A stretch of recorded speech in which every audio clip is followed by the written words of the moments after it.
Hello and welcome to episode number 119 of the Aquarius podcast. I'm your host, Randy Reed, and this episode of the podcast is sponsored by none other than Aquarium Co-op and their amazing liquid gold brine shrimp eggs, which are now back in stock for your post-holiday fish room feeding.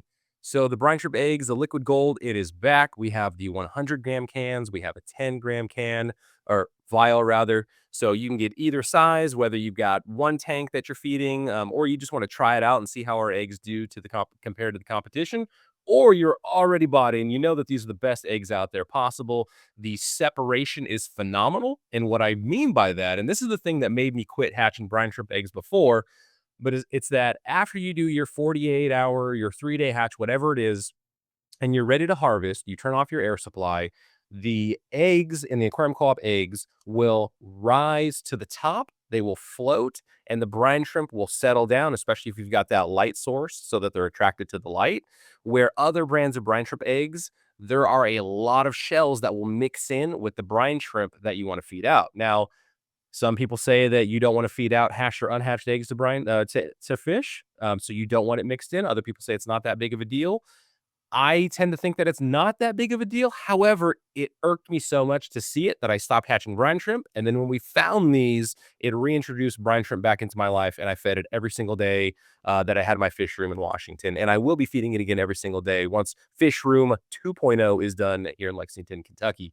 So get your brine shrimp eggs. And I'm not even going to say until they run out, because our unofficial promise is to keep our brine shrimp eggs in stock as much as possible, and they're now at a lower price too. So, with that being said, on to the interview, and I will welcome my good friend to the stage, Mr. Joe Ferdenzi. Joe, are you still with me, buddy? Hey, hi, Randy.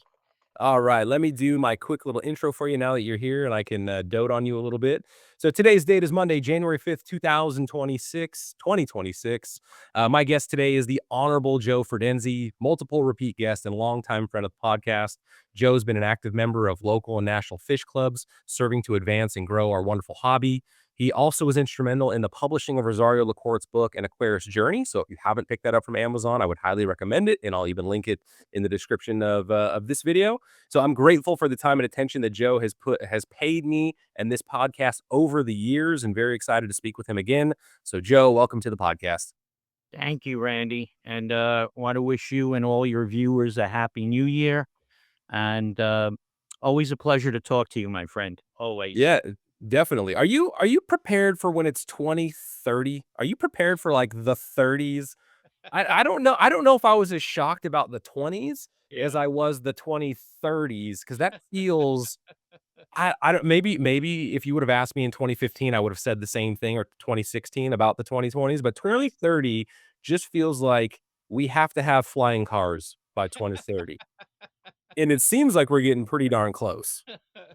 Yeah, well, I'm interested in seeing what happens in with aquariums going forward. Over the years, I've seen so many changes. I mean, I I started keeping aquariums when I was like 11 or so. So that goes back to about 1964, 65, and things were so different then. I remember going into pet shops, and then, everything. First of all, the tanks, they were all stainless steel. Metaframe was the big thing, stainless steel tanks with slate bottoms. And the um oh god. I hope you have a fax coming in. I feel like that would be amazing. Now, hold on a second. Uh, this is I gotta keep this phone here in case, it rings again. Um, oh god. You know what I'm gonna do? It's okay. What's amazing for everybody is that Joe and I were talking for like 45 minutes before I hit the record button. And as Joe gets going, is when and his phone didn't ring at all. And now Oh, that we're actually live, all of a sudden it rings, and, man, this is your very first time of like being on video with me, which you've been on the podcast many times. It's yeah, always been audio only. And we were talking about how that's kind of a big thing of having the video. right, right. So However, Joe, remember, this is a free podcast. So we are entitled to have we're entitled to have kids barge in, which is happening here. We're entitled to have dogs barking in the Yeah, background with well, Bobby Ellerman's dog, my dog dog, his dog. dog should be quiet because first of all, he's upstairs, the dog, and I already fed him, and that's the only time he barks is when I haven't fed him, but I fed him, so he shouldn't be barking. Um, and, but in any event, sorry for that interruption, but No, you you're fine, as bro. as I was saying, yeah, back then, all the tanks were stainless steel. There were a few manufacturers who made these s all plastic tanks, but they were small. They were small things, um, and, so that wasn't a thing, and there wasn't much in the way of equipment, there's certainly not the high technology we have today. I mean, we had the old-fashioned bimetallic, heaters, that would get stuck all the time. Then you'd have fish bouillabaisse if you had the wrong wattage, and, fluorescent lights were like, "Whoa." That was the high point of lighting back then, but it was very expensive, so the average guy like me, I couldn't afford fluorescent lights or anything like that, and, filtration was either you had box filters, the old-fashioned standard box filters, or you had some of these newer type power filters like that were made by Eugene Danner under the trade name Supreme. And then there were a couple of other brands, but those things were very expensive for an 11-year-old or a 12-year-old to buy. And they used a lot of electricity. I mean, they had these motors that consumed enough electricity. You could probably run a washing machine on the Oh my same goodness. wattage. I mean, we're talking but back then, of course, in 1965, electricity was relatively cheap in the Mhm. United States, so nobody cared. Um, Can I ask you, in terms of modern money, would one of those filters, would it be like $100 in today's modern money or like 150? Like where would you put that at? yeah, yeah, I would say, yeah, it would be in that range, about Okay. $100 or more, you know? Um, I mean, from time to time, I've done that, because when you look at the old magazines, every now and then you'll run across an advertisement that has the actual price, and then you translate it into $20 and you go, Right. "Oh my god," "this was clearly not for kids like me." You couldn't afford these things, and even a working man, was a big chunk of change, Right. and, but, eventually, as they made more of them, the prices came down, um, but, box filters were, the kind of thing that a kid like me would have. And I still use a lot of box filters. I mean, my fish room is full of box filters. I must have easily over 100 box filters in operation right now. Uh, and I'm still old fashioned that way. I don't use sponge filters, I just don't. I only use box filters. Mhm. And in some places, of course, I do have the hang on the back filters on the larger tanks, and I have some canister filters. And starting in the late 70s, early 80s, they started to market these filters like the Hagen Fluvals and the Aqua Clears. And the amazing thing about those filters was how little electricity they used. Um, it was unbelievable in comparison to the American-made filters, how energy efficient they were. But of course, they had to be because they were manufactured in Europe. Like a lot of people don't know this, but like the Fluvals and the Aquaclears are made in Italy. Mhm. All right, Yeah. and they use very little electricity, and they had to because in Europe electricity costs a lot of money. So there's no way they could run these American filters that we had that used, oh my God, hundreds of watts of power for their motors. Have you looked into, because I've done a little bit of, market research on this, and I believe that the same company that is gonna make like a Cice pump or a Fluval pump in Italy, I think they also make, and maybe their bread and butter is actually pumps for like washing machines. So I think that Oh, they're very big into that. and that's like the It's majority of their production capacity is for that kind of like appliance use. it's And then they possible. also just do Yeah, it's possible. I'm not 100% sure. I do know that companies like Sicce, they are very much focused on the aquarium market, Mhm, uh, and they Hydor, Hydor is another mhm, Italian company that makes pumps and things like that that are sold here in America. Um, and a lot of times, they'll be marketed like these new filters that came out, the Tidal filter. mhm. They're marketed by Seachem, but they are, yeah, made by Sicce in Italy, you know? Um, I mean, I have, and they're very good filters. Like, I have a Hagen Aqua Clear, one of the big ones, Mhm. that I've had running easily 30 years. And it's What do still you works Joe, great. what do you do on your aqua clear? Actually, you know what? You should let me know which model you have. Do you run an intake sponge on it? Because if so, I Yeah, can send you. Do you have a nice adapter? Or I what do you do? yes, I've always had, um sponges on the intake stem, with Mhm, my, hang on the back filters and my, canister filters, because they really, really make a difference. mhm. Not only do they if you have live bearing fish, first of all, it prevents baby fish from getting sucked into the filter, Yeah. but it definitely prolongs the life of the filter media inside the filter. And before you guys came out with your pre-filters, I was just making them myself from pieces of foam. Mm. But then I saw uh, you guys selling those, and I bought some. I actually bought them at a local store. I Nice. didn't even buy them online. I bought them at a local store, and they work great. Um, How are you attaching them to your filters? Are you just zip tying it or no, because not they don't they suction. Just just suction? Okay. the suction and compression, they work Okay. fine. And you guys designed them well because the pore size, of the sponge makes a difference. If it's too fine, it Yeah. clogs too fast, Yeah.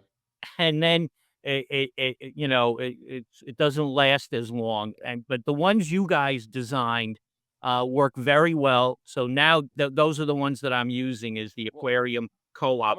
I'm gonna hound you. I want to send you one of our adapters, so I'm gonna write it down after we get off recording.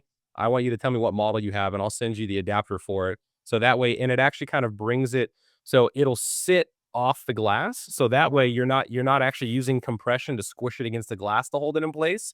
It's Okay. a wonderful proper friction fit. It won't come off in the aquarium, and you've got a nice friction fit into the downpipe. So that way, you can also position it if you wanted to a different Really? way. I wasn't So familiar with that product. Okay. yeah, because before what we were doing is like we had a whole resource of, hey, if you've got an aqua clear, let's say 110, and you want to run this guy, this is what you need to do. You need to buy this size O-ring or this size Mhm, grommet, or you might need to zip tie.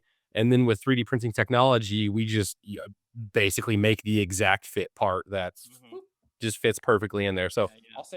I'll send you one of those or a Thank couple you. of them. So yeah, Thank absolutely. thank Trying to step you into 2026 now, Joe.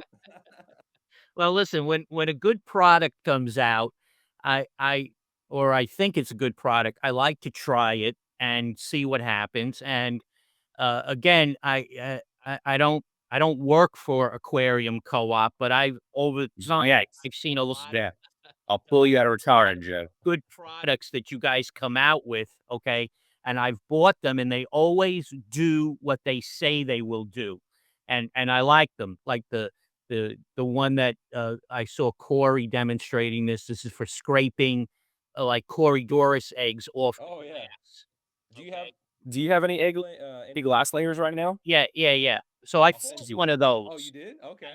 I did, and it works fine. It works great. And then I bought something else. Now it's just not popping into Well, my what head. would you I don't want this to turn into an infomercial for us, Yeah. but I love this. What would you have used in the past? Would you have just done the credit card or the razor blade method to scrape your Razor eggs blade. off? Yeah, Okay. razor blade. And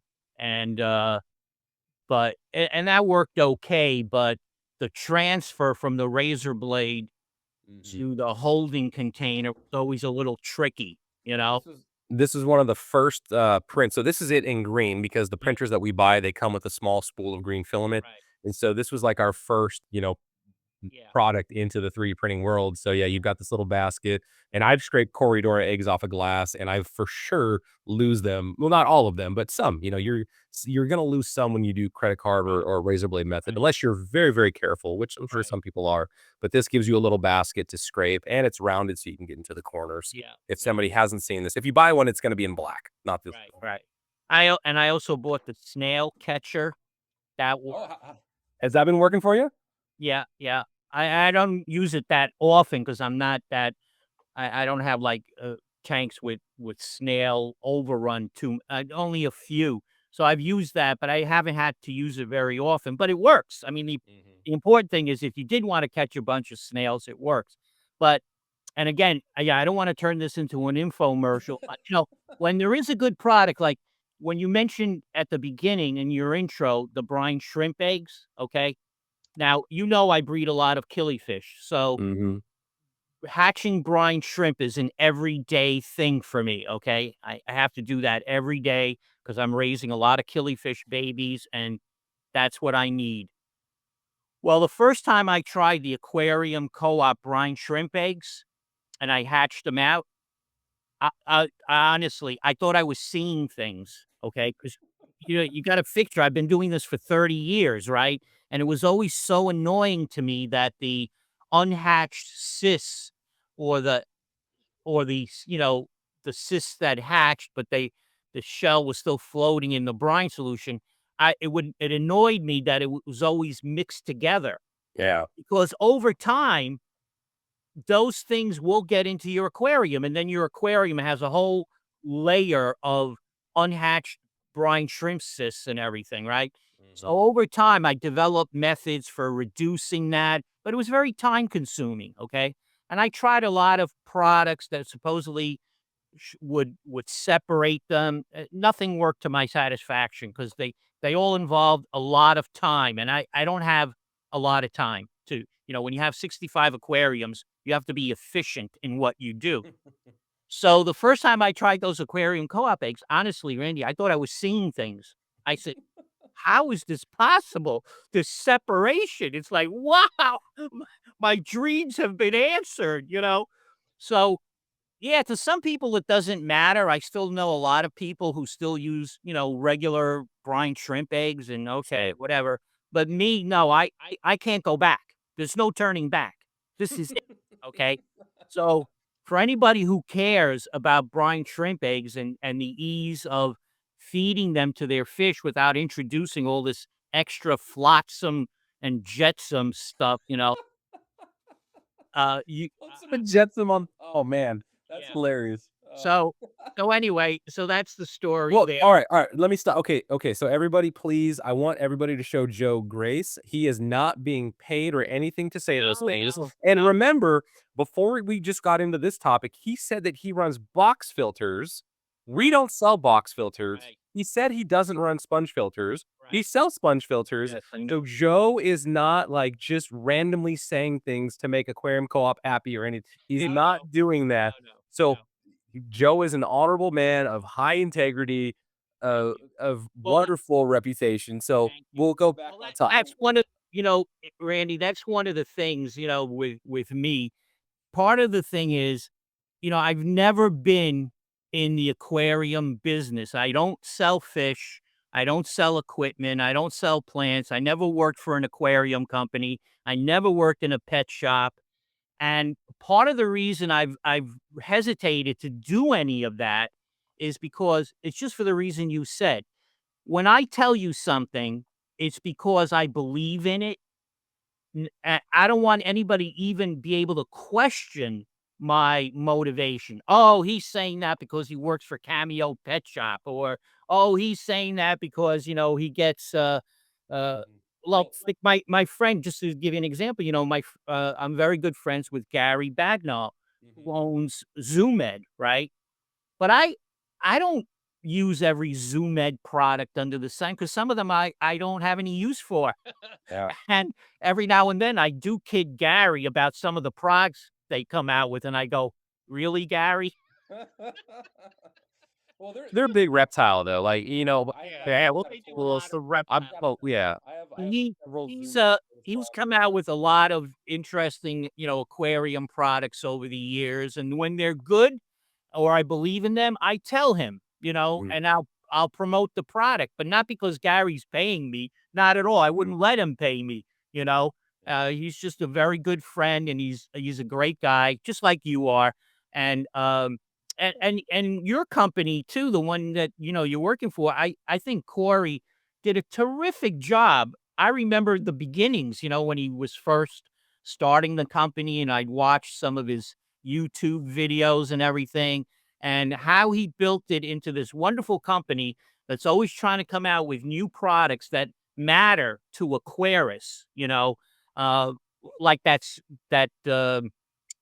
thing for scraping eggs, okay? Mhm. That cannot be a big money maker, okay? Because it's a No. small product. It's not expensive or anything like that. But you see, I think he did it because he knew there was a need for it among Well, aquarists, you it's know? like it's what are the pain points at our own fish rooms? And losing Corridora eggs is kind of a Right, pain point, right? Like right. if you're trying to maximize your yield in a fish room, what are the pain points? And let's try and solve for it. And that one, if you remember from like Deep in the Mulm, I don't know. Do you hear the Deep in the Mulms, Joe? Are you I don't know the podcast that Corey, my Yeah, friend yeah. Enzo do? Okay. About Rome, yeah, yeah. Yeah. So well, That's always a big topic.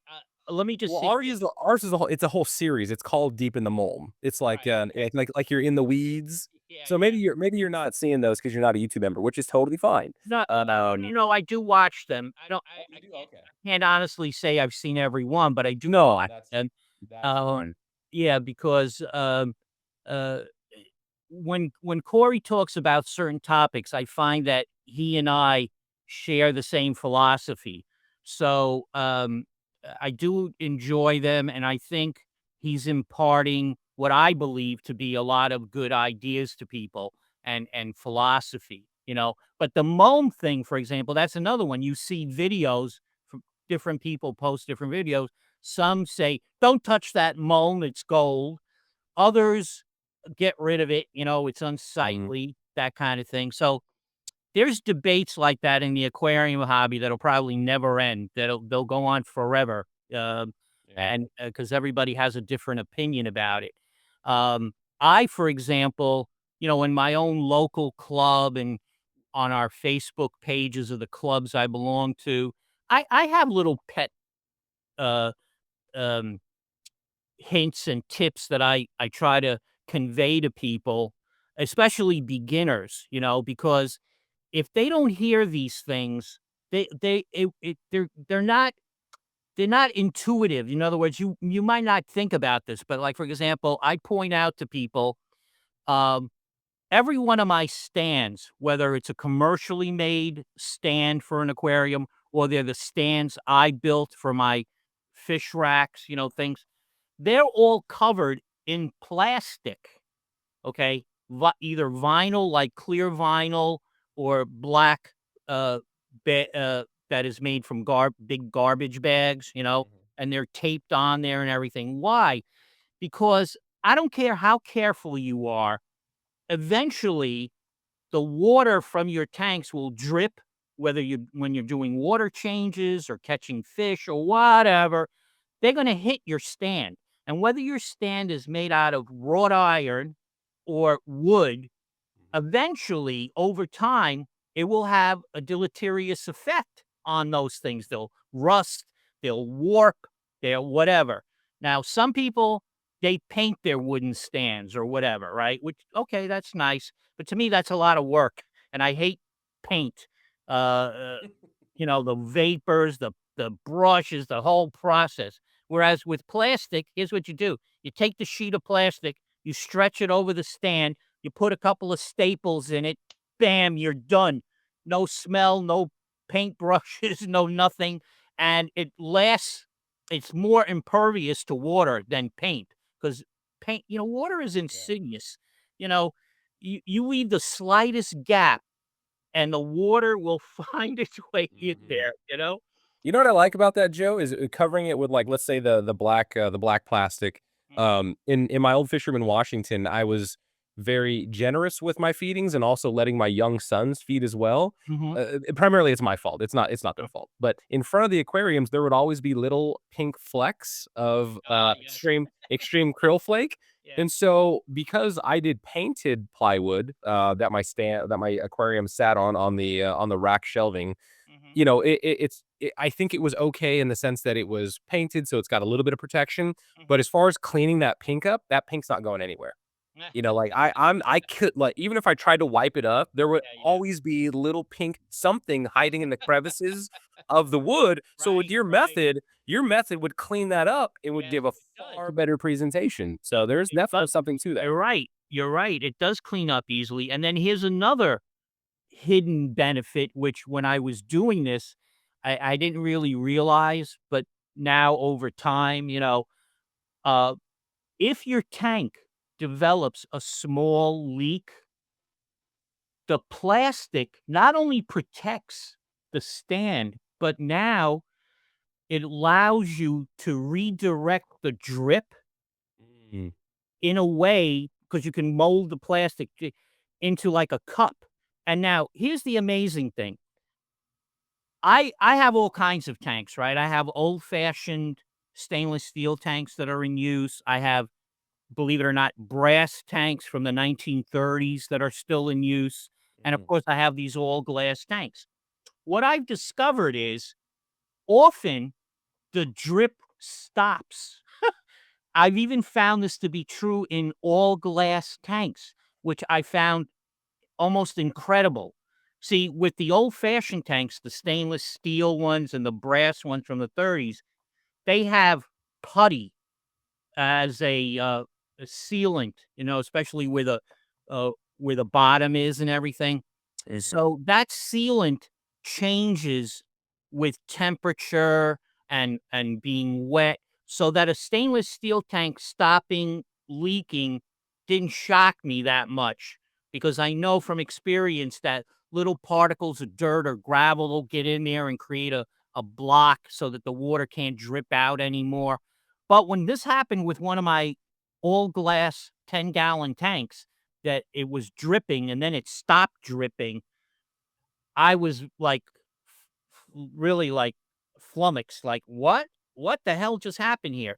But while that 10-gallon tank was leaking, I had a little plastic cup underneath the plastic, and the plastic was, redirecting the little drip into the plastic cup.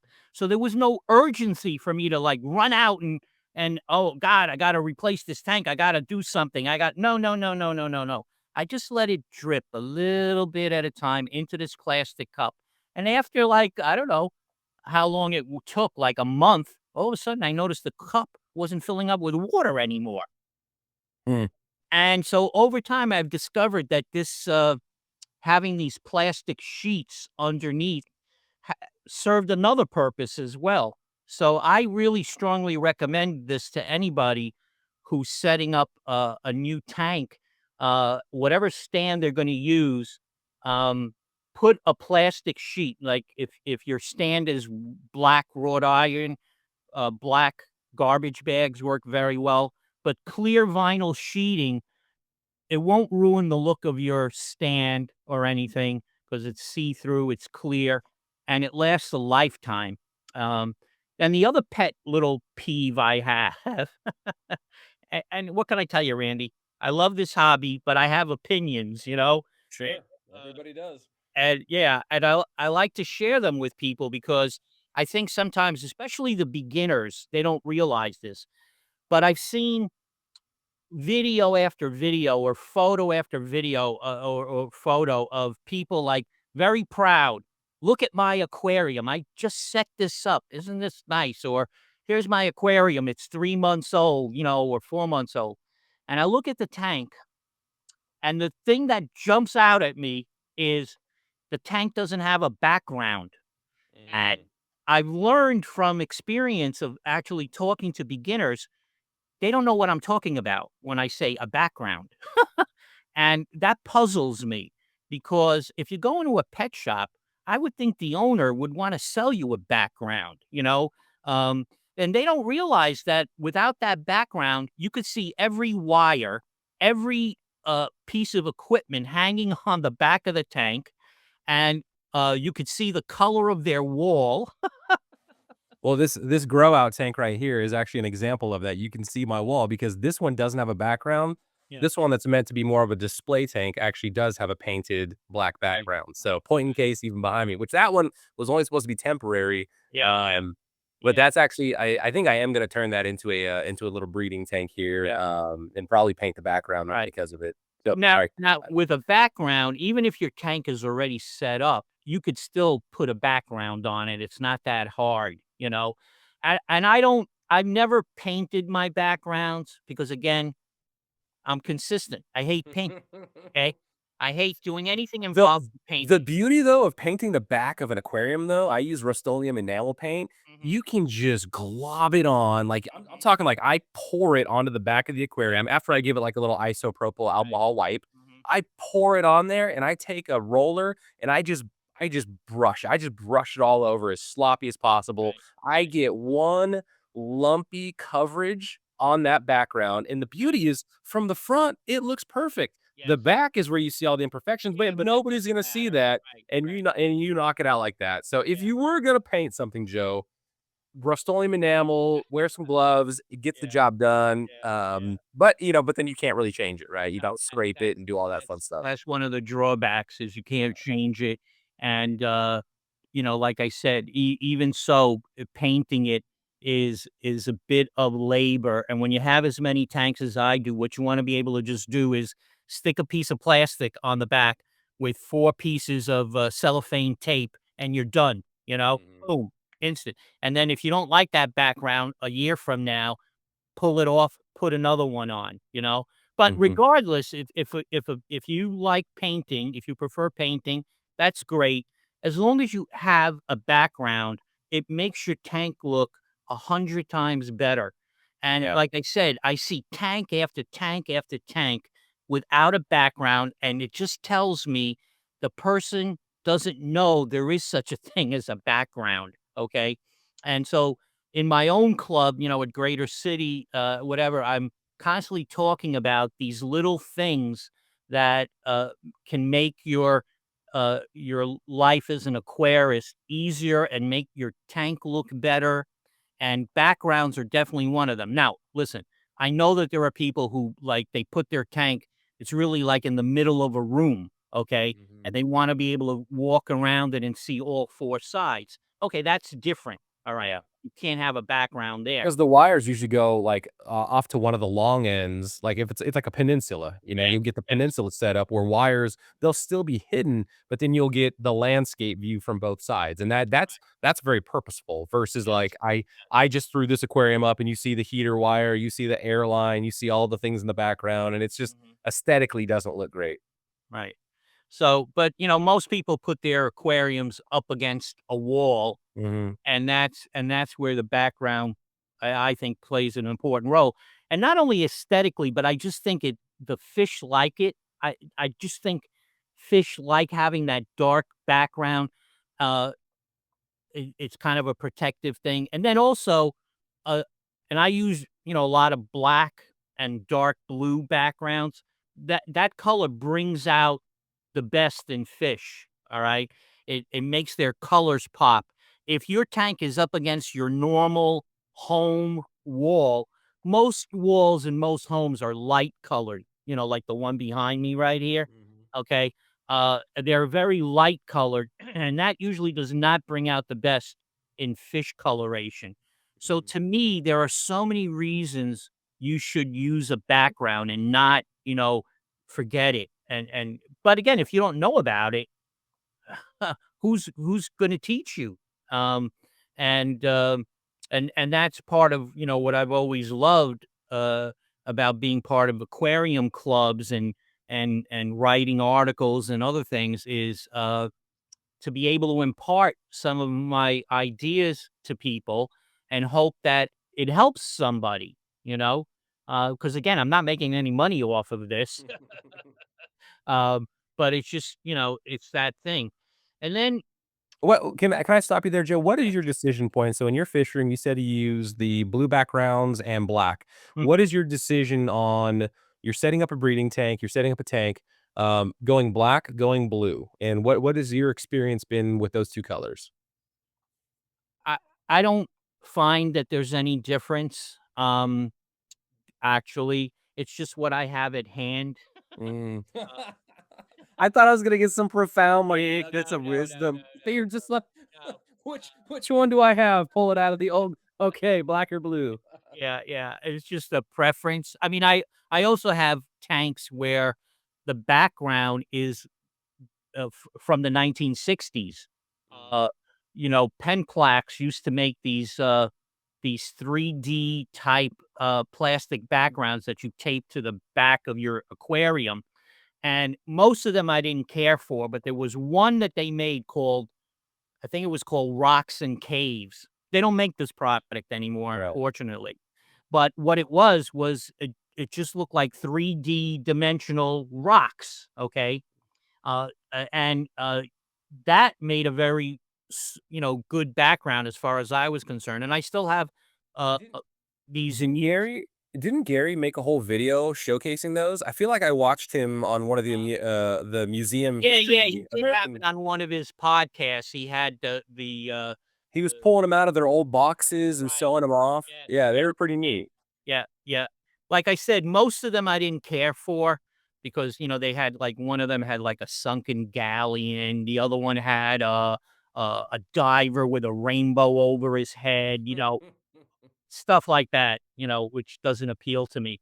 Um, but this one that they had, Rocks and Caves. In fact, I have one in use on a 75-gallon aquarium because they used to make them up to 4 feet long, which is pretty big for a piece of plastic. Um, so those are good. Um, well, I want to see if one. how to find Do you it. have that? Uh, Do you have that picture of this of the first one I sent you of yeah. the stainless steel aquarium? Let's see here. Let's do a little screen One of the first ones share. I sent you. All right, with the powers of technology, we are going to Yeah. show some pictures. You want the Let me find it real quick. Not that one. I think it's this guy hiding. No, not that one. There it is. Right here. Yeah, that's it. Thank you.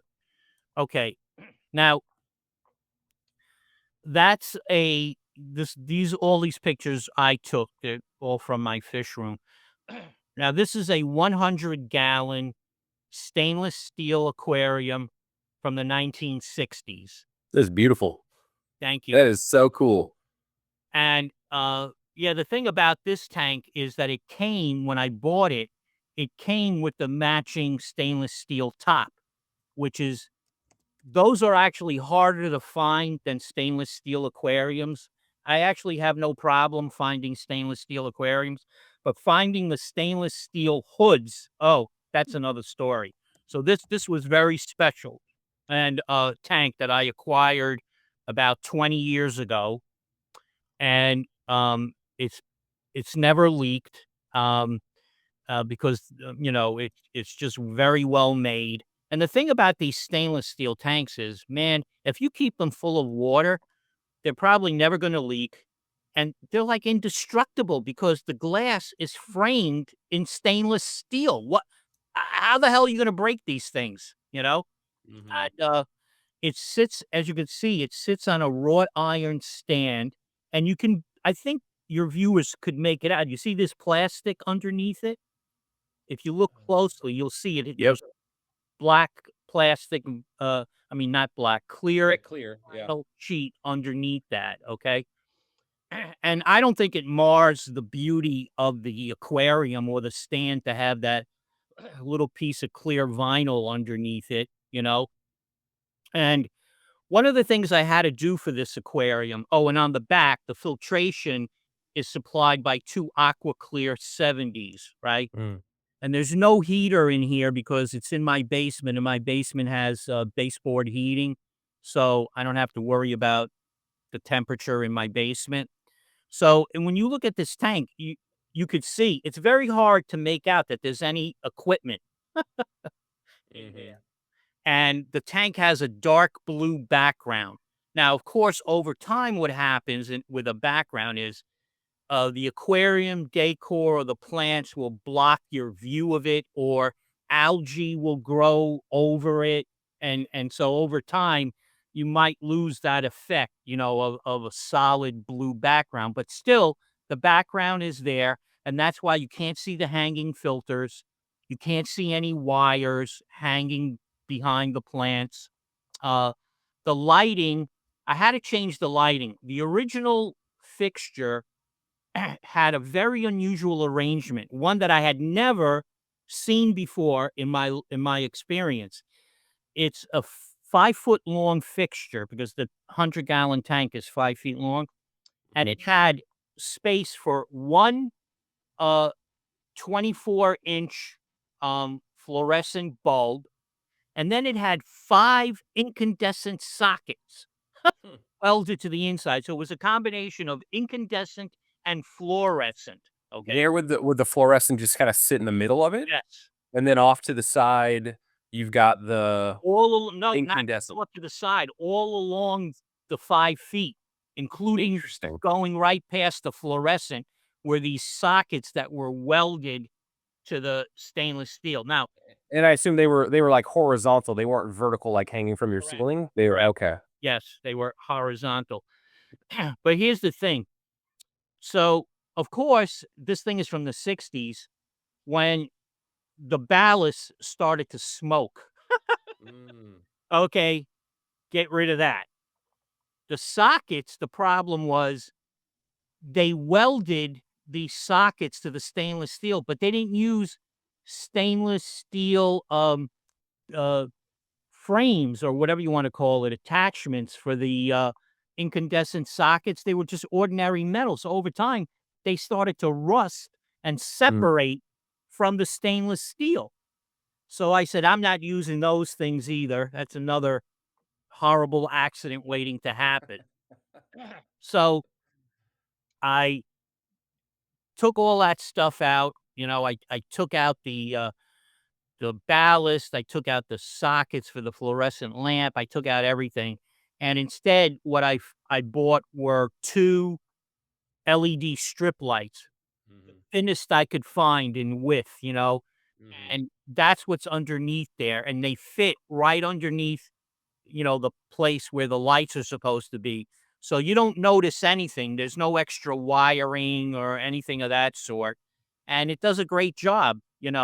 But that is a compromise I had to make. I couldn't keep the original lighting because it was frankly dangerous.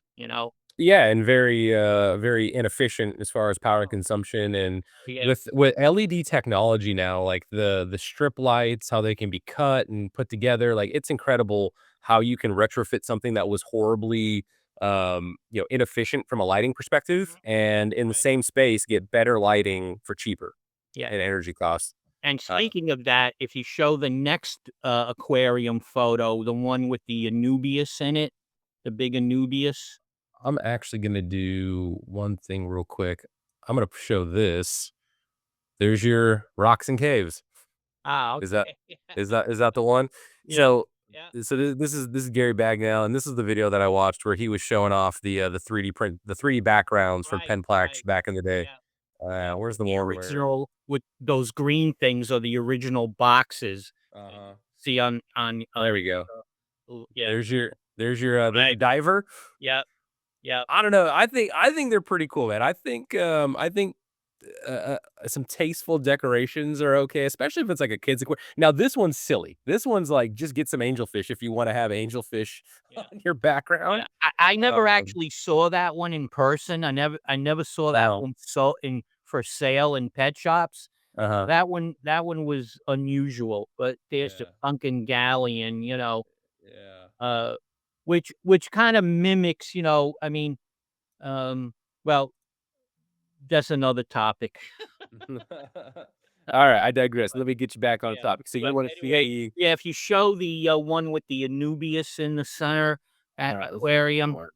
Sure thing. because talking about lighting, okay, there we go. Thank you, Randy. Mhm. Now, this is a 65-gallon aquarium that houses a colony of wild swordtails that were a gift from my buddy Rusty Wessel, who often goes on collecting expeditions to Mexico. And he brought me this wild type of Hellerai swordtail. I think it's from the Rio Tomosopo, but don't quote me on that.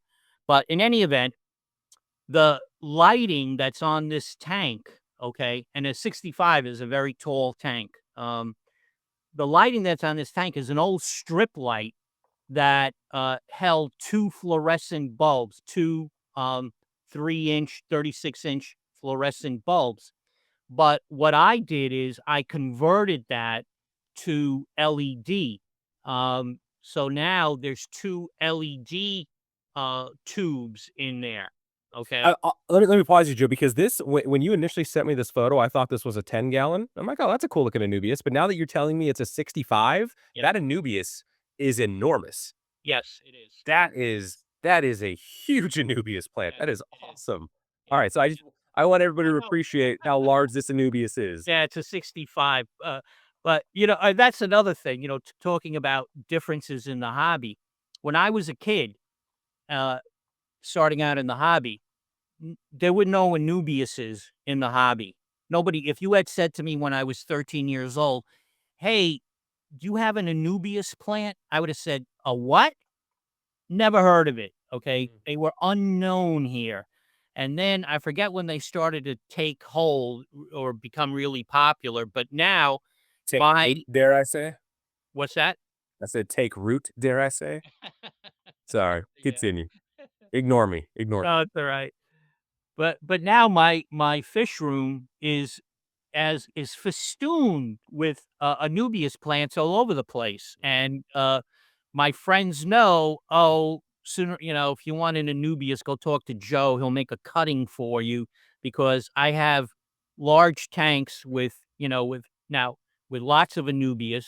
Now, the only drawback, if you want to call this a drawback, is they grow very slowly, Mhm. but they do grow. There's no question about it. And I think they're magnificent plants. They're very hardy. They're beautiful. Most fish won't eat them.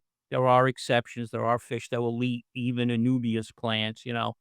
But I have a lot of Anubias plants, and you could see this is a very simple aquascape. Okay.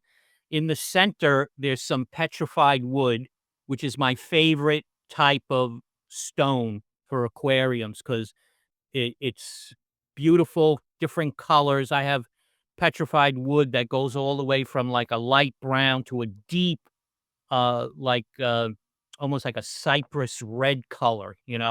Um, anyway, so it looks like wood or driftwood, but of course it doesn't leach anything. Mhm, And then you see those branches in there. mhm. Okay. Those are branches from my river birches that are on my property. Mm. And I found that river birch branches last a long, long time and do not impart a lot of tannins to the water. So I like to put them in there to create this effect, of uh, that you see in natural Yeah. habitat. You gotta look at videos. I watch a lot of videos of underwater, you know, uh, freshwater habitats. And if you look at them, a lot of times all you see are a bunch of branches and logs and leaves. That's it. Yeah. That's the entire If aquascape. if But if you can if you can imagine, like, a riverbank and then take your fingers and put your fingers like that, that's Mhm. basically like a fallen tree with its branches in the river, and Right. that's where fish love to hang out. Like, Yes. you'll find all sorts of fish hanging out in there. Kentucky has a really cool program in our I think it's for the whole state, where you give them your old fresh Christmas tree that hasn't been chemically treated or anything. Mhm. They take them out on barges in lakes, and they throw them into the lakes, and they create these reefs.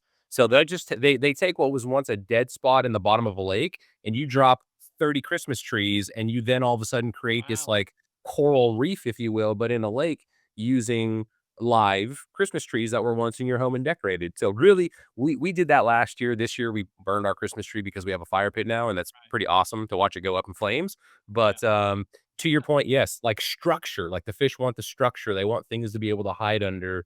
Yeah, Do you how do you prepare your river birch? Are you just taking fresh cuttings and throwing it in? yeah, I don't have to do anything. I mean, Okay. for those who have river birches, what happens is they shed branches constantly. The slightest wind and a branch breaks off. I find I have 3 river birches on my property, and I find branches on the lawn constantly. So I have my pick of, what I want, how long they are, and I've brought them into meetings, aquarium club meetings, and I've given them away, and I've told people, "Listen, this is how you use them."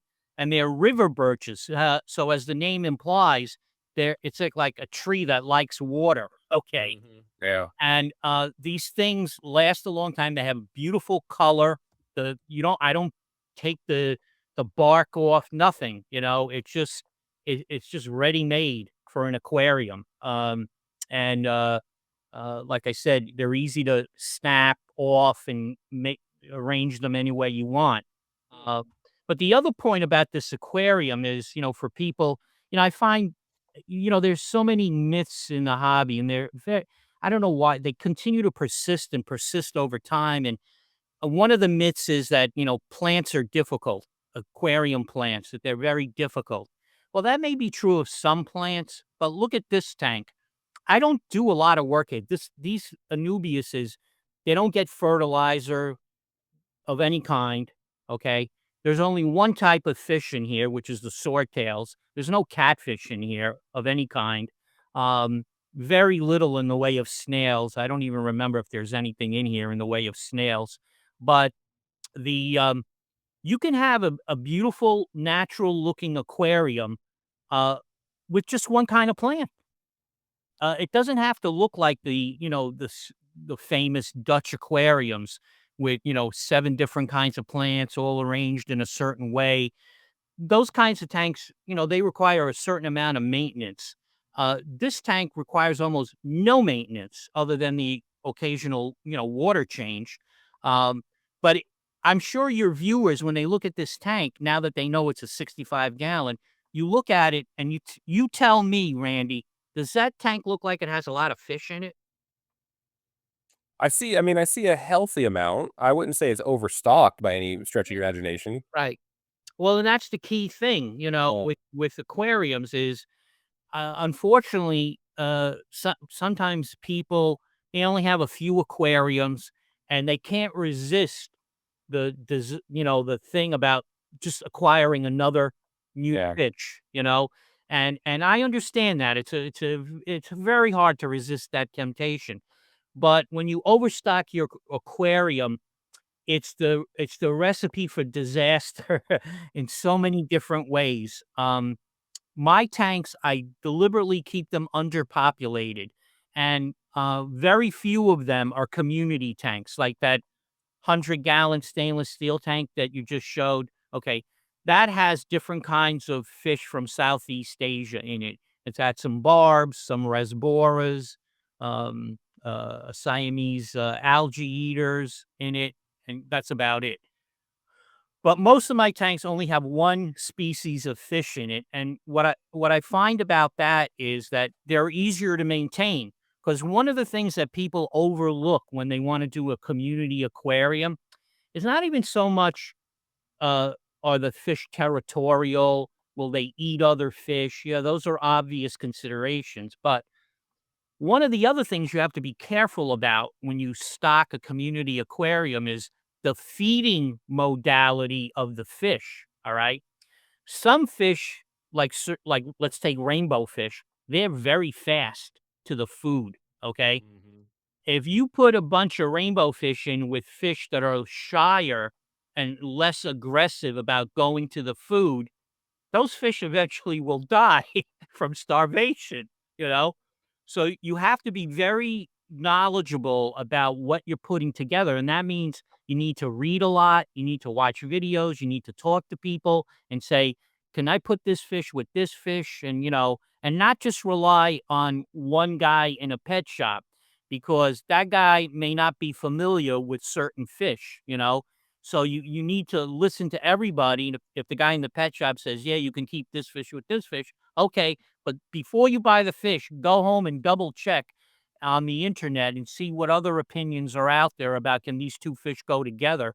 Um, and so that's why community aquariums, everybody wants one. And that's the most common thing out there, but they're tricky. They're tricky, okay?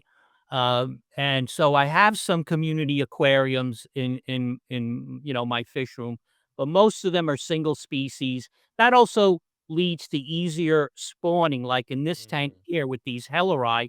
There's baby Hellerais all over the place, and they've got places to hide so they don't get predated upon by their parents very much at all, and there's no other fish in there that would wanna eat them or pick on them. And Mhm. this tank has one of the Aquarium Co-op pre-filters on it. You can't Yes. see it, right? I think it's kinda tucked in the back, Yeah, only it's because tucked in the the back name tag. against the again, they're black, the Mhm. pre-filters, and this tank has a black background, Mhm. so they kinda blend in. Yeah. And that's the only thing this tank has is an aqua clear, whatever the biggest size is, Yeah. 200 or I something.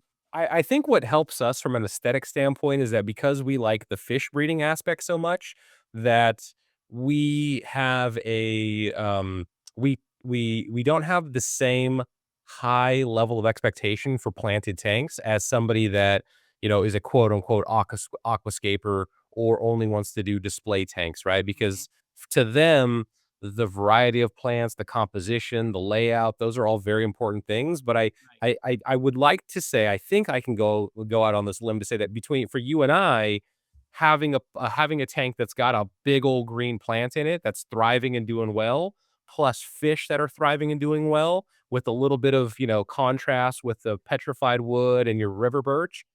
You and I, we sit back, we're like, that's a great looking tank. Like that thing, it looks good, Yeah, it's yeah, low maintenance, and it's yeah, making babies. that's That's right. there we go. That's a great tank. That's a display tank in my eye. Yeah, yeah, me too, and, I often, have visitors, to the fish room, and then, afterwards, I hear from them that they say, what they love about my aquariums is that they all look so natural, and that's because, in part, I think, I don't try to do too much, and I let things take its the aquariums, they, take their course. Like in this tank here, other than every once in a blue moon when somebody says to me, "Oh, could I have some of those swordtails?" And I'll catch a few, but other than that, I don't do any culling. It's Mhm. not like I go, "Oh, look, let me get rid of this fish. It doesn't have the right color," or "Look at that one." No, I don't do that. And even with the Anubias, I only do a certain amount of trimming when the plant threatens to grow too tall, Right. grow outside the water. But other than that, even that 100-gallon stainless steel tank you saw, which does have a lot of different kinds of plants in there, I don't spend a lot of time cutting anything. Mhm. I use just a little bit of liquid fertilizer in that tank every now and then, not much. I don't like to overdo that stuff, and so I try to keep things natural. What's the next aquarium that I have in that series I sent you? Let's see. I would say too, as I look for this photo, my take on aquascaping is that I hope it never goes away, and I hope it continues to advance because I love looking at those tanks. I Oh yeah. think they're amazing. Yep. But to set one of those up and the work involved, it's not Mhm. for me. It's Right. for somebody else. It's for the guys and gals that love that, Yep. because the idea of the CO2 adjustment, the lighting adjustment, Right. that the battling algae, that constant Right. algae battle, and especially like the mature ones, the ones that you actually have up and running for a long time, Right. the trimmings and all of that to keep it visually and aesthetically appeasing so your foreground plants don't grow beyond the midground and the Mhm. background and so on and so forth, where I would much rather play with trying to breed fish, and Right. and I think again that's one of the great things about this hobby is that it's so multifaceted that Yes. somebody could be into big giant tank busters, or you could be into making a DIY 2,000-gallon stingray tank in your Yes. basement, Yes. right? Yes. Or you could do just kind of modest fish room breeding or Yep. aquascaping, Yep. Yeah. or No. No. just community tanks. Yep. All right, Well, let's see who. you're absolutely right, Randy. Look, I've been in the hobby a long time, and I meet all kinds of aquarists, and they're all like you just said, they're into something different. I Mhm. mean, there are people who are breeding fish in bare tanks that don't even forget about having a plant. They don't even have a pebble in there. Okay, Yep. it's completely bare tank with some kind of filter, and really they're all about animal husbandry. You know, now, speaking of animal husbandry, like here's one way to accomplish that, like in a very easy way. Now, this is a 40-gallon breeder, okay? And I recently had a young man visit my fish room who very nice guy, works in the aquarium industry, and I invited him over. And when he saw this tank, now he's a much younger man than me. He's in his 30s, when he saw this tank, he said, "What's that green stuff?" And I said, "Well, that's Java moss." He said, "Java moss? My God, I've never seen a tank with so much Java moss in it." Okay. Well, uh, all of this requires a certain amount of patience. Like the Anubius you saw, that doesn't grow that big, overnight. We're talking years and years of growth. Same thing with this Java moss. Now, this grows a little faster, but this tank is still when did I set it up with these, Nematobricon lacordi? I don't know, uh, 5 years ago, something like that. And, so the Java moss started out with one little clump on one end of the tank, on the right side of that tank, and over time, you could see how it's progressed. And the beautiful thing about this Java moss well, that's where the Lacordi tetras, they're a type of emperor tetra, that's where they go and lay their eggs, Mhm. and the young hatch out in that Java moss, and then they find food, although every day I squirt brine shrimp in there, okay, into that Java moss. And then the adult emperor tetras, they eat anything. They're terrific. They'll eat anything.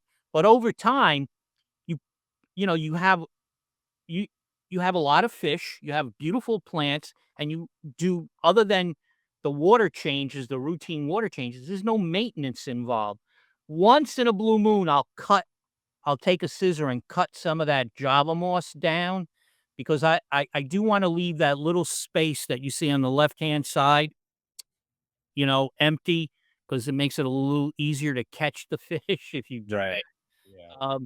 But I love this tank. I love just looking at the Java moss and the luxuriant growth. It's like a little jungle to me. Do you have any creeping out above the water line and it kind of No. affixes itself? I've had that in one tank, and I think that's the coolest thing when Java Yes. moss Yes. affixes itself to the Yes. glass and then it Yep. starts going like immersed growth. I Yes. think that It is. that is one of the coolest things ever. You've got Java moss below the water and then it's Right. going above the water line. Yeah. Super Yeah. cool. Yeah. Yeah. Yeah. No, absolutely. And it does crawl up along the sides, but for some reason in this tank, it hasn't gone above the water line. Mhm. And you could see there's another couple of plants in there. And believe it or not, those plants are sitting in a clay pot, a Mm, terracotta pot. But of course, you can't see it because there's a large piece of petrified wood in front of the pot and the Java moss. mhm. Uh, and this 40-gallon aquarium, the only filtration in there is two large box filters, one in each corner. That's it. Okay. But they do the job. They do the job. You can look at that water. You can see how crystal clear it is.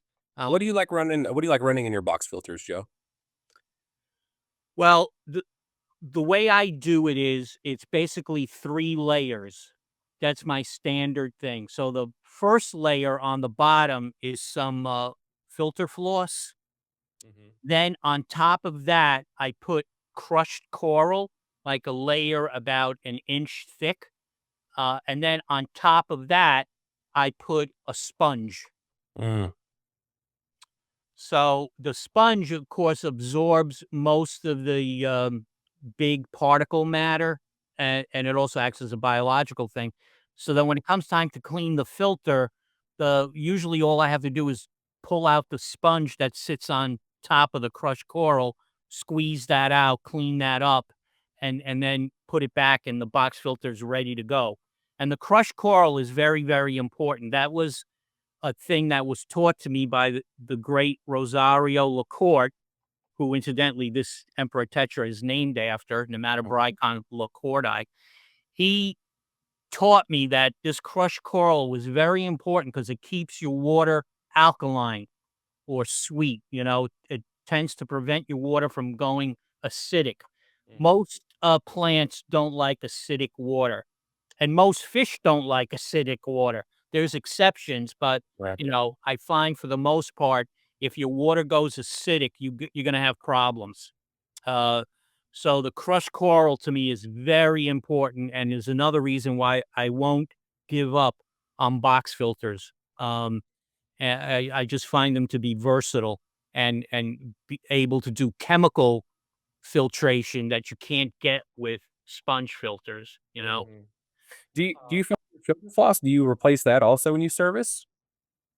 The crushed coral? The filter floss. Oh, no, no, no, almost never, because the only purpose for the filter floss is to keep the crushed coral from going through the bottom hook. I see. I thought that's the Holes in it, yeah. okay. I in my head, I envisioned the filter floss was your first stage. It's getting all the real fine particles. Then you're doing crushed coral, but then your coarser sponge you had on the top, which I would have thought would have been the last stage, but it's going the other way. Yes, correct. Okay. The filter floss is on the bottom, Mhm. and really its only purpose is to keep the gravel from going underneath the plate and Yeah. everything. I will say, Joe, even though it's a box filter, you still use a sponge, so it's Yes, kind of a sponge filter, yes. and big fan of any air filtration, like, especially in a fish room, I think, I y I mean, hang on back filtration, I feel like I don't know. I think there's kind of this stigma that people feel like, especially new people, that they have to run a hang on back filter. Mhm. Right, It's a piece of technology. It's got a right, decent price tag to it, and right, your brain just associates it like, yeah, that'll be a thing. Granted, it does get some hardware out of the tank, mhm, but I don't know. Aquarium Co-op, we're huge fans of air driven filtration. So right. yeah, and box filters, Definitely they're listen, driven. yeah, you can definitely maintain a tank with, just air-driven filtration. There's no question about it. Again, especially if you have plants and you don't overpopulate your tank. Yes. That's the key thing. But I do wanna say this, my experience has taught me that hang on the back filters like the Aqua Clears, and, there are other companies as well, of course, they really work. They really, because every now and then I'll have something happen in let's say one of my 10 gallons. I have a lot of those, and it'll be cloudy for some reason or whatever, and or even the larger tanks. And I put a hang on the back filter on it temporarily, hanging from the front of the aquarium, and within a day, the cloudiness is gone. Mm, I don't even use I have one of those old-fashioned vortex diatom filters mhm. that I used to use for the purposes of clearing cloudy water, but I've learned now that I could actually accomplish the same thing with a hang on the back filter, and I don't need to use the vortex diatom, which is very complex to get I on. know. Are you thinking it's just the sheer water volume, like the water movement that a hang on back is doing? It's just Yes, okay. yes, it's Yeah. a tremendous amount of water movement, and, so even now, I was babysitting some Corydoras catfish for a friend of mine who had to go someplace and was gonna be away for a while, and this 10-gallon tank was taking on a color that I didn't understand where the color was coming from, but it was turning like a a beige color or whatever you wanna call it.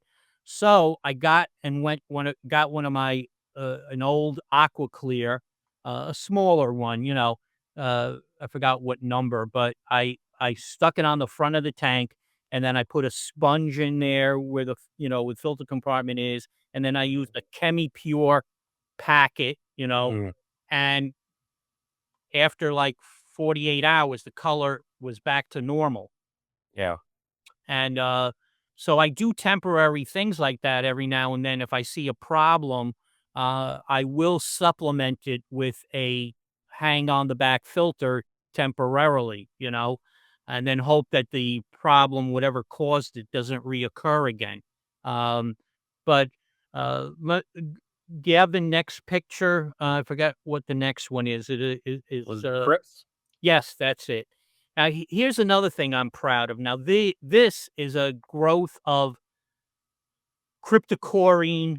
I think it's went dye, but I'm not 100% sure. And this is in a 10-gallon tank.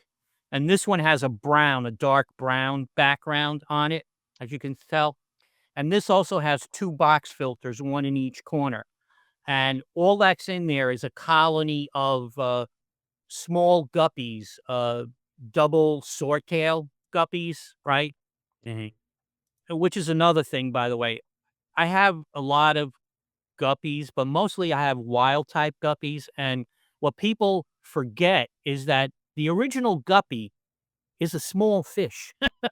Okay.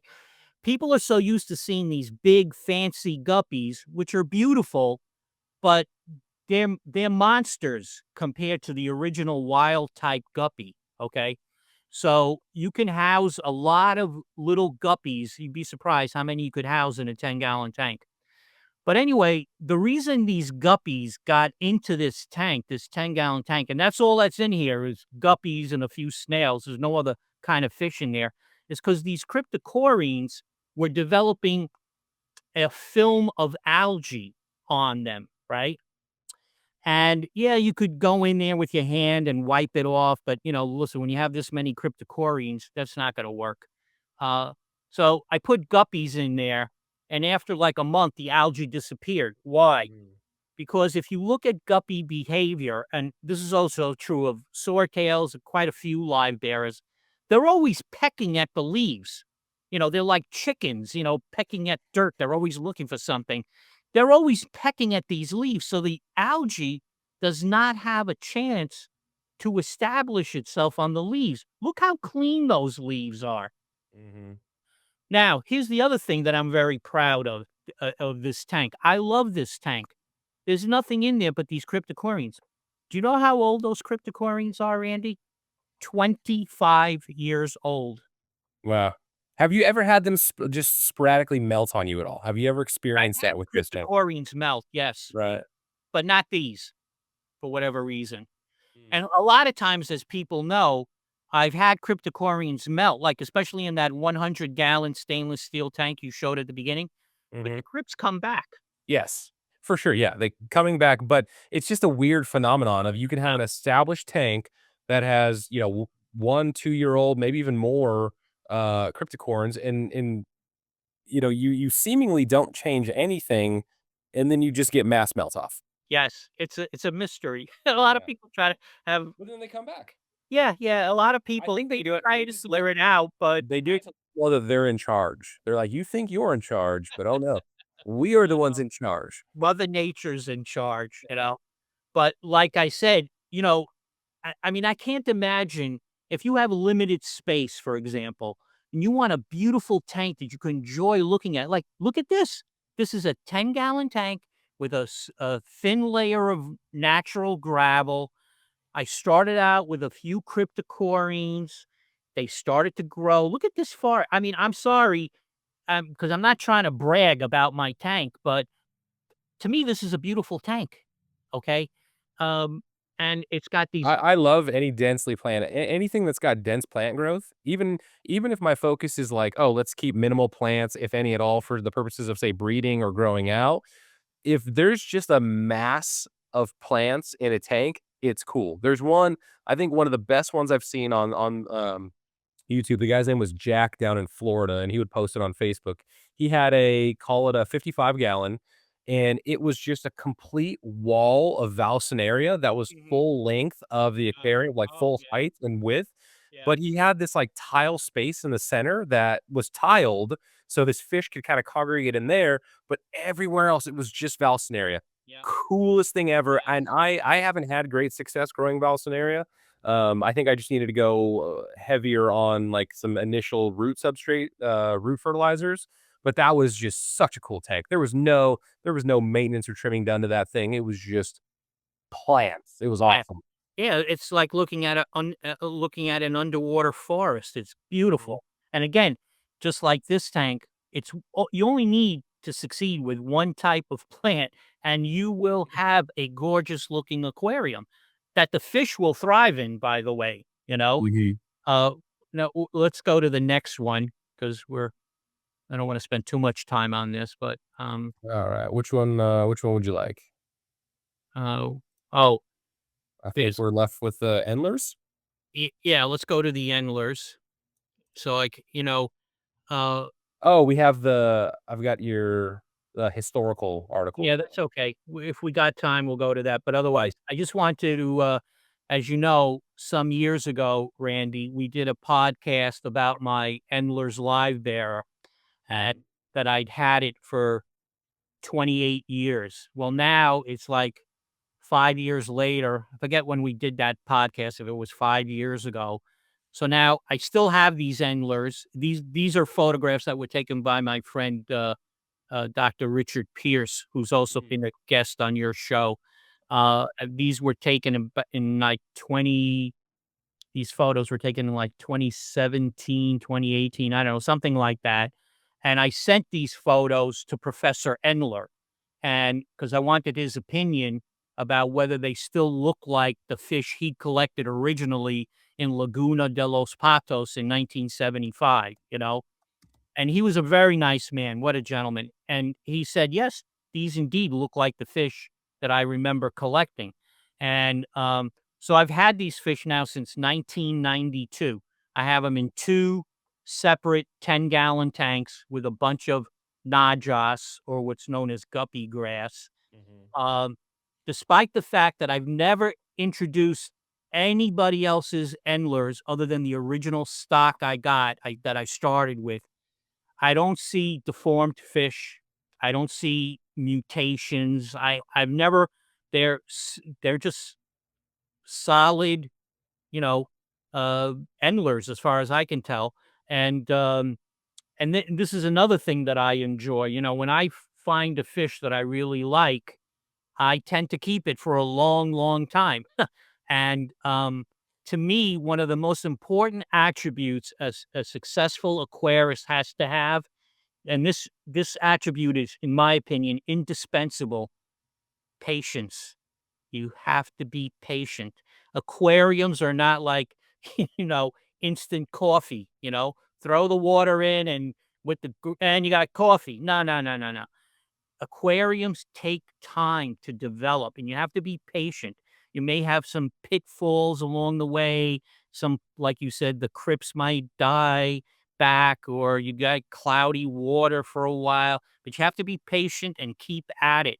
And when you have aquariums that have been set up for a long time, like a lot of my aquariums, they become things of enjoyment because you don't have to do that much work. Um, I find that if look, if you have one or two aquariums, terrific, go for it.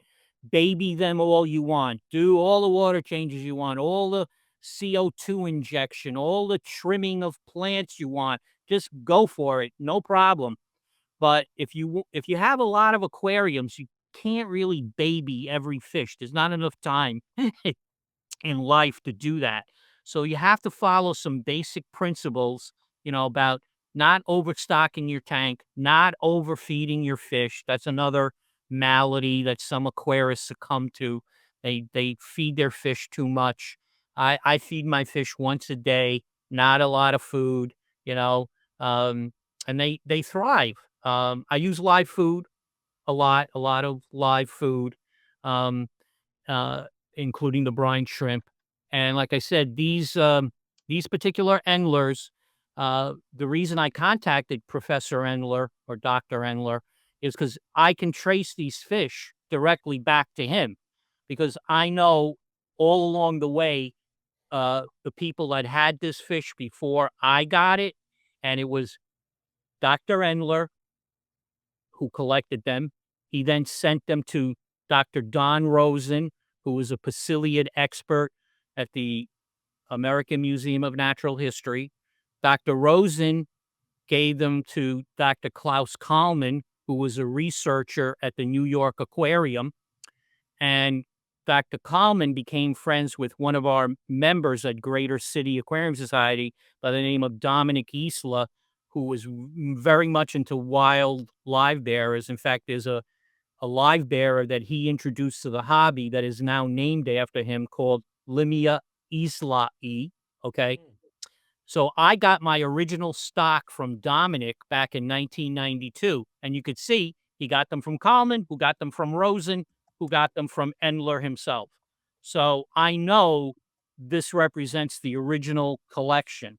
And I'm happy to say I've kept them for since 1992. So we're going on 34 years this year, and like I said, that's one of the things I like to do. And this fish is not troublesome at all. They eat everything. They don't prey on their young. I think the guppy grass is very important because it good, better water quality when you have plants and a lot of spaces for the babies to get food. Because So, sometimes what is your guess on how many generations deep you are into this strain that you're still not seeing? Because I don't think that, like, that seems like an unfathomable thing that you've had this fish for, you said 25 years, right? 33. 30. Let me add plus 8, 25 plus 8. Yeah. So 33 years, no new genetics have been introduced whatsoever. How large was the group when you got it?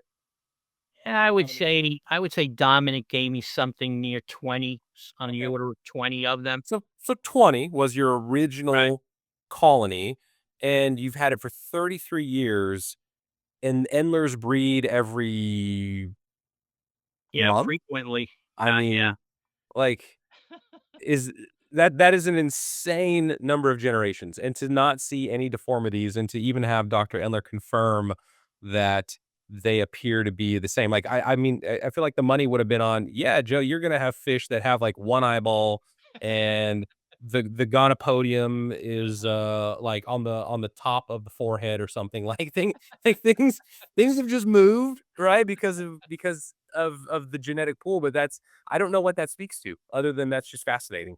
Yeah, I think it just speaks to the fact that these fish have wonderful genetic properties, and it's a shame, Professor Endler, he teaches, he's in Australia, so he's not in South America, but, he told me that he's had reports from the field that the location where he found these fish doesn't exist anymore due to natural erosion. These were Mhm. found in a coastal lagoon area that has since been wiped out, basically, by the In ocean and yeah, storms and and stuff this is like that.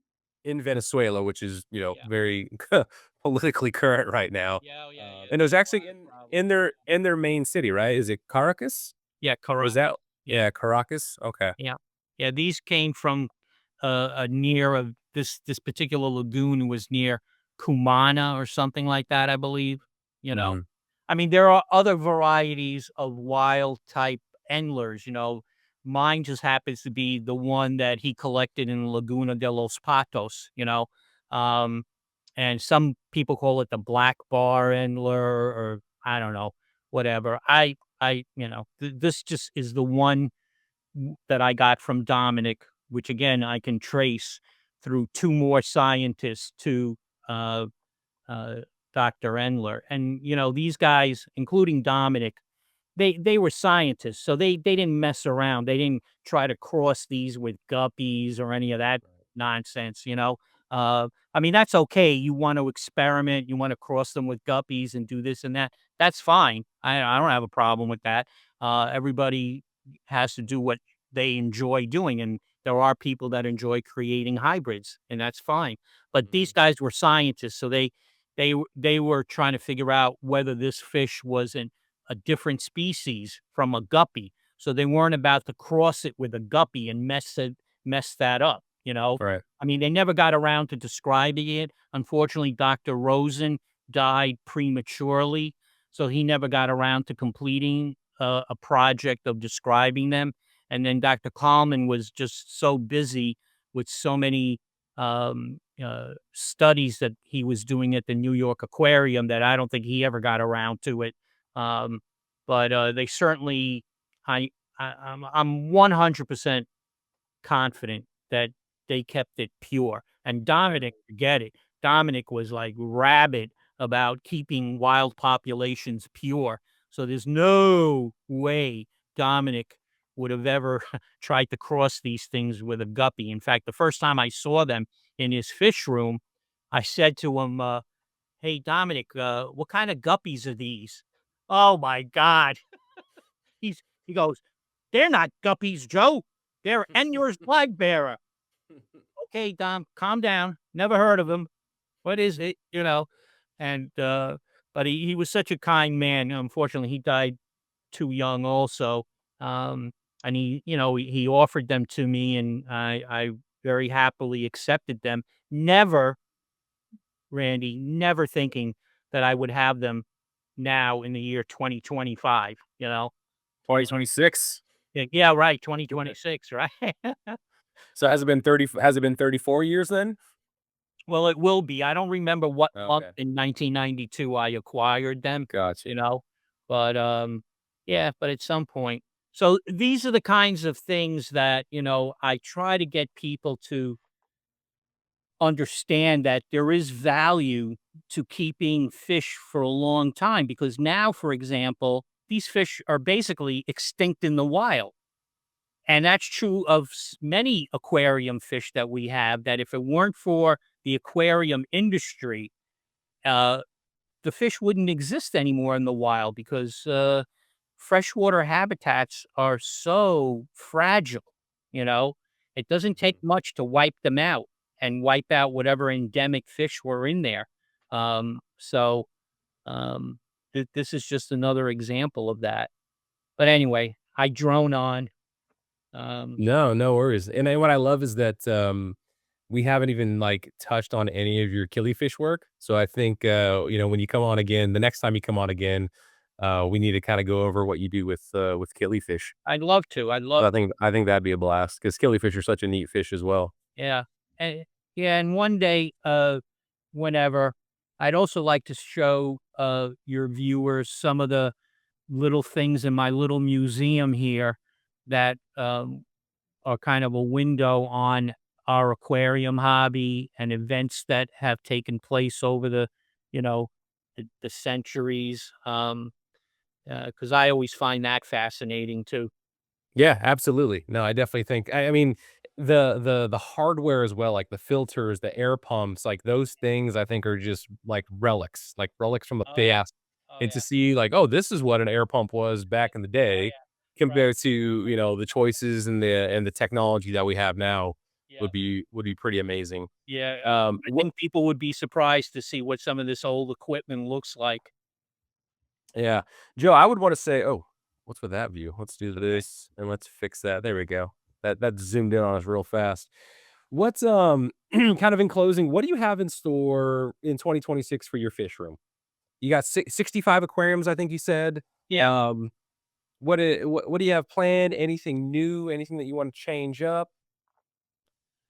Uh, Not Although, really. as guys, are a creature of habit, and once you find something you like, you don't change it, Yeah. so No, I mean, uh, I acquired some zebra Placos about a year or so ago. Mm, That was always on my, bucket list, and they bred for me once, really? which I was very Awesome. ecstatic about, but they haven't bred since. That Uh, sounds about right. That sounds like a it's zebra still pleco, yep. it's still a beautiful fish. Recently, I acquired a new Corydoras that's come into the hobby. When I called it's CW 217, um, Let's see and what that is. when I first saw an image of it on the internet, I thought it was fake because in all my years of working with Corys, I'd never seen a Corydoras that looked like this Mm. because the front half was basically like a grayish color, but the back half was yellow. Yeah, yeah, yeah, yeah. Rio Tomo, cone Yes. color. Right. Yeah. That's it. So I haven't had any success with that yet, but I'm stubborn, and I don't give up easily. We just had a rant about the corridor nerds and how, even right now, like calling them corridoras because they've done that genus split with Mhm. Osteogaster and all the other ones. They're like, actually, it's whatever. Like now, we're gonna be stubborn curmudgeons and just keep calling them corridors. Yeah. But no, So that's that's a about it, and the other thing is that I people don't understand, and I don't mean hobbyists, I mean people outside the hobby, like friends and relatives who know nothing about the aquarium hobby. What they don't understand also is that what keeps me very busy, Randy, is all the aquarium organizations. Okay. I'm constantly corresponding with people, talking to people on the phone, organizing events, you know. So that's very time consuming. And with those people, my friends in the organized hobby, sometimes I have to remind them that what happened. Are you there? no, no, I'm still here. Yep. Okay. Just windows chiming at you. That's all. All right. Uh, is I have to remind them that I do have 65 aquariums to take care of. But, So I do enjoy the camaraderie. So I enjoy helping out with these events, whether it's a big auction or some other thing. And but it's all time consuming. So Joe, on the note of camaraderie, are you gonna make the drive out to Lexington this year for the bluegrass? Like, was it three national fish clubs now? Is it Yes, yes. AC, American Cichlid Association, American Live Bear Association, and Betta Council, or is it Killifish? Which is the third? Well, the AKA bowed out of this one. Oh, did It, they? Okay. but it was, yeah. I mean, the guy who came up with that idea is my friend Rusty Wessel, Mhm. and it hurt me that I couldn't go to the first one that he organized, the Triple Crown Convention, which was also in Kentucky, I believe. And uh, y- uh, I mean, Rusty, for those who don't know Rusty, he's tremendous. What a worker. I mean, You he, got to get me in contact with Rusty so I can have him on the podcast. I think I've reached out to him before, but maybe it hit his spam or something. But I would love to talk with Rusty. well, I'll pass that along to him. He's just in perpetual motion. Okay. Sure, sure. So getting a hold of him is not that easy because That's what I assumed. Yeah. yeah, he's in perpetual motion. He has he he runs a big insurance company in Louisville, Kentucky. Mhm. So, and then on top of that, he's got that big fish house, right? Mhm. And then all the other things that come with life, family and events. So I tell him all the time. I say, Rusty, I don't know how you do it. Do you get any sleep? Do you sleep at all? You know? Uh, so I don't know if I'll be able to come out to Kentucky. I would love to, but my traveling days are very limited now, for family reasons, Sure. but, I certainly wanna remind you that if you're ever out in the New York area, Anita's ready to make you another one spaghetti dinner. Absolutely. And that will happen. I would say in the next couple years, definitely we'll be back out there to do some fish club stuff or something, I would imagine. And also any of your colleagues, anyone who is going to be in the New York City area, and I'm sincere about this. I'd be happy to meet with them, have lunch or dinner, show them the fish room. You know, I'm Yeah. here.